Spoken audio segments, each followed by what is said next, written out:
صاحب بہت شکریہ، آپ نے ہمیں بہت تفصیل سے ای او بی آئی کے موجودہ نظام، اس کی تفصیلات، اس کی کارکردگی کے بارے میں بتایا۔ آپ ہمیں آخر میں یہ بتائیے کہ یہ موجودہ نظام جو ہے وہ اس کے بڑے بڑے مسائل کیا ہیں، اگر ہم اسی نظام کو یونیورسل پینشن اسکیم کی طرف لے کے جانا چاہیں،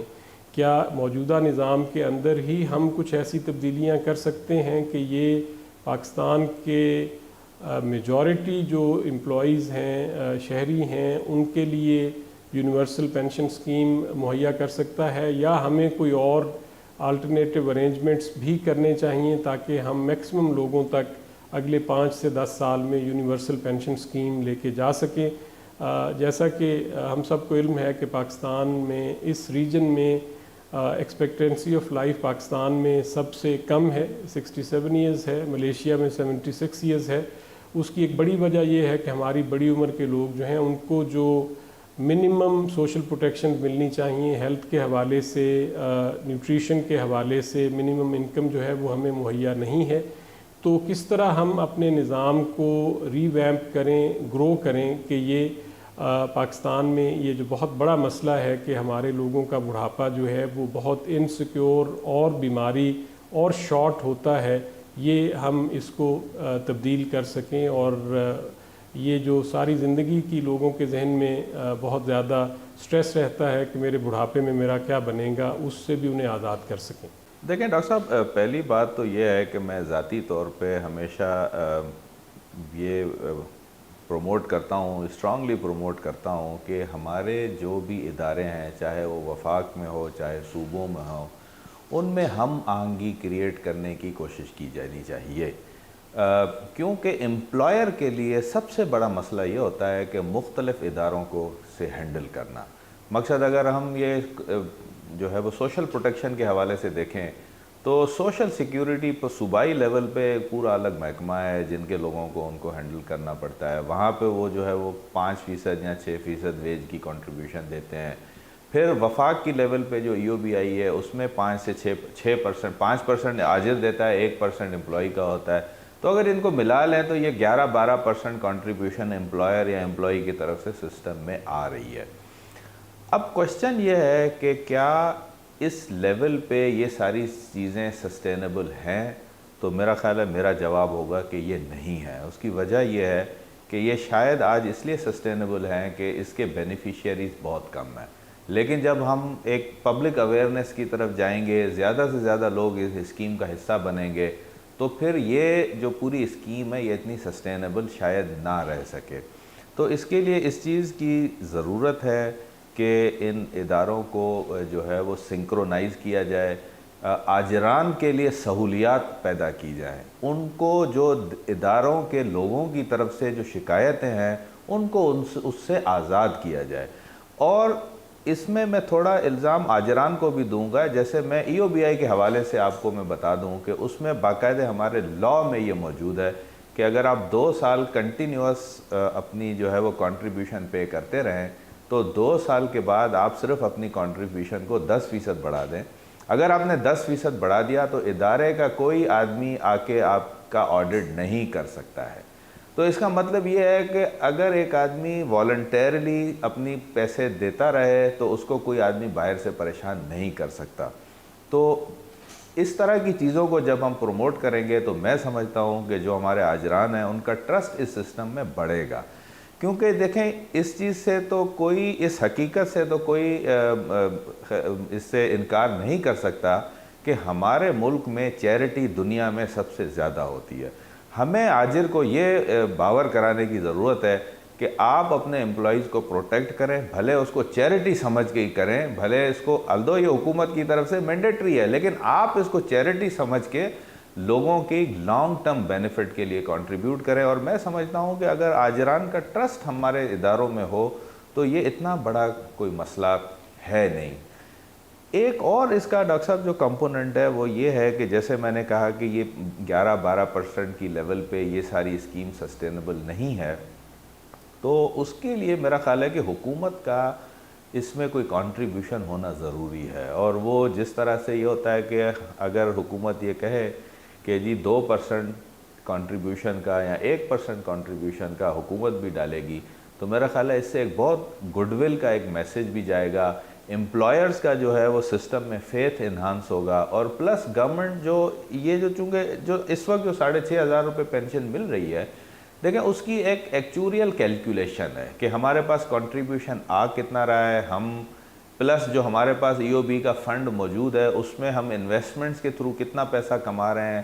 اور جس طرح سے ہمارے پاس ایک پروفائلنگ ہے ہمارے جو انشورڈ پرسنز کی کہ وہ آج اگر 4 لاکھ انشورڈ لوگ پینشن لے رہے ہیں تو آگے یہ نمبر بڑھتا جائے گا. تو ان ساری چیزوں کو سامنے رکھ کے یہ فگر بنائی جاتی ہے. تو جب تک کہ کنٹریبیوشن کو انہانس نہ کیا جائے تو یہ پینشن انہانس نہیں ہو سکتی، اس کی کوریج انہانس نہیں ہو سکتی. کیونکہ 2 سال پہلے ہم نے ایک اسٹڈی کی تھی، اور وہ یہ اسٹڈی تھی کہ ہم کیوں اس کو ادارے اس کو پروموٹ نہیں کرتے تھے کہ جی 6% پہ ادارہ ٹوٹل لاس میں ہے، کہ جی 6% اس کے پاس کنٹریبیوشن آئے اور اتنے لوگوں کو جو ہے وہ پینشن دے، تو اس کی تقریباً قیمت 9 سے 11% تھی. تو اس کا مطلب یہ ہے کہ یہ ایسا تو کوئی دیکھیں نا ڈاکٹر صاحب، کوئی ادارہ ہو ہی نہیں سکتا کہ جو نقصان میں ساری زندگی چلتا رہے. مقصد ہمیں ایز اے قوم یہ فیصلہ کرنا ہوگا کہ کیا ہم نے اپنے ان اداروں کو لائف لانگ بنانا ہے، یا ایک اسٹیج پہ آ کے ہم نے بدقسمتی سے شاید یہ فیس کرنا پڑے کہ آج یہ ادارے بینکرپٹ ہو گئے اور اب اپنی یہ آبلیگیشن پوری نہیں کر سکتے. تو اس کا ہمیں بندوبست کرنا چاہیے. دوسرا، جہاں تک ہماری اس کی جو مینجمنٹ ہے پورے اس فنڈ کی، وہ بھی ٹرائی پارٹائٹ مینجمنٹ ہے. اس میں آجران کے نمائندے موجود ہیں، ان میں جو امپلائیز کے ورکر یونینز ہیں ان کے نمائندے موجود ہیں، صوبائی حکومتوں کے نمائندے موجود ہیں، اور وفاقی حکومت کے نمائندے موجود ہیں. صرف مسئلہ میرے حساب سے شاید یہ ہے کہ جس وقت یہ سلیکشن کی جاتی ہے کہ کن لوگوں کو سلیکٹ کیا جائے، تو اس میں پھر ایسے لوگ آ جاتے ہیں کہ جو اتنی اوور سائٹ پرووائڈ نہیں کر سکتے جتنی شاید ان کو کرنی چاہیے. بدقسمتی سے اسی کی وجہ سے آپ نے دیکھا ہے کہ مختلف اسکینڈلز ہوئے اور کافی بدنامی کا سامنا کرنا پڑا، لوگوں کے ٹرسٹ کو جو ہے وہ شٹر ہوا. تو اس طرح کی چیزوں کو اگر ہم سیف گارڈ کریں، حکومت کی ایک کنٹریبیوشن اس سسٹم کے لیے بڑھائیں، لوگوں میں اویئرنیس کریٹ کریں، تو میرا خیال ہے کہ یہ ایک بہت بہترین اسکیم ہے. کوئی نیا اسکیم کرنے کی ضرورت نہیں ہے، اسی اسکیم کو کیری آن کرنے کی ضرورت ہے. جی وکیلی صاحب، بہت شکریہ. آپ نے بہت تفصیل سے ہمیں پینشن سسٹم جو پاکستان میں موجودہ ہے اس کے بارے میں، اس کے مسائل کے بارے میں، اور ہمیں اس میں کس طرح کی تبدیلیاں کرنی چاہیے کہ ہم اس کی کوریج بڑھا سکیں. ناظرین کرام، اس ساری گفتگو سے ہم یہ نتیجہ اخذ کر سکتے ہیں کہ ہمارے جو مقصد ہے، جو کہ ہر شہری کا حق بھی ہے کہ اس کو اسٹیٹ اپنی ذمہ داری کے طور پر منیمم سوشل پروٹیکشن دے. اس میں 3 بڑے مسائل ہمارے سامنے ہیں. ایک اہم مسئلہ تو اس بنیادی حق کو مانا جانا ہے کہ یہ اسٹیٹ کی ذمہ داری ہے کہ وہ یونیورسل پینشن ہر شہری کو جو ہے وہ ایک لارجر سوشل پروٹیکشن سسٹم کے پارٹ کے طور پہ دے. ایک ہمارا یہ مسئلہ بھی ہے. یہ ہماری جد و جہد، ہمارا Pakistan alliance for social protection جو ہے وہ اس بارے میں ہمیں پوری آگاہی ہے کہ یہ آسان تو نہیں ہوگا، لیکن اس کے بغیر ہم آگے جا نہیں سکتے. دوسرا بڑا جو ہم اخذ کر سکتے نتیجہ وہ یہ ہے کہ ہمارے ہاں ایسا نہیں ہے کہ سرے سے ادارے نہیں ہیں یا قوانین نہیں ہیں. ادارے بھی ہیں، قوانین بھی ہیں، لیکن ہماری جو روایتی کمزوریاں ہیں ان کی وجہ سے آہستہ آہستہ ان کی کارکردگی بہت کم ہو گئی ہے، اور وہ ہمیں ضرورت ہے کہ ہم ان اداروں کی کارکردگی کو دیکھیں. جیسے انہوں نے ہمیں بتایا کہ یہ جو موجودہ کنٹریبیوشن ہے بہت کم ہے. جب تک اس کو بڑھایا نہیں جائے گا، جب تک گورنمنٹ خود اس میں کنٹریبیوٹ نہیں کرے گی، تو یہ ایون ای او بی آئی بھی 8-10 سال میں سسٹینیبل نہیں رہے گا، اور ہمیں خدا نخواستہ اس کو بند کرنا پڑے گا. تو یہ بہت ہی اہم ایک ایکیوٹ اٹینشن اس مسئلے کو چاہیے. تیسرا یہ ہے کہ ہمارا جو ایمبیشن ہے وہ ایونچولی یہ ہے کہ 2030 تک جو سسٹینیبل ڈیولپمنٹ گولز میں گورنمنٹ آف پاکستان کی کمٹمنٹ بھی ہے کہ وہ یونیورسل سوشل پروٹیکشن ہر شہری کو مہیا کرے گی. اس میں ہمیں اس سوچ کی ضرورت ہے، اس ریسرچ کی ضرورت ہے کہ کیا موجودہ سسٹم کو ہی ہم بڑا کر کے ایک یونیورسل پینشن اسکیم بنا سکتے ہیں، یا ہمیں کوئی ساتھ میں متوازی نظام چاہیے۔ اس کے حوالے سے Pakistan alliance for social protection اور ہمارا پی ایس پی جہاں ہوسٹڈ ہے سوشل پروٹیکشن ریسورس سینٹر، آنے والے دنوں میں ہم ریسرچ بھی کریں گے، اس کی فائنڈنگز بھی آپ سے شیئر کریں گے، اور جو بھی ایڈوکیسی اور پبلک ایکشن میں ضرورت ہوگی ہم چاہیں گے کہ اس مقصد کی طرف آپ سب لوگوں کے ساتھ مل کے ہم پوری قوم کو آگے لے کے جا سکیں، اور ہماری جو حکومت ہے وہ اپنی ذمہ داریاں جو ہیں وہ ان کو سمجھے اور ان کو ادا کرے۔ بہت بہت شکریہ۔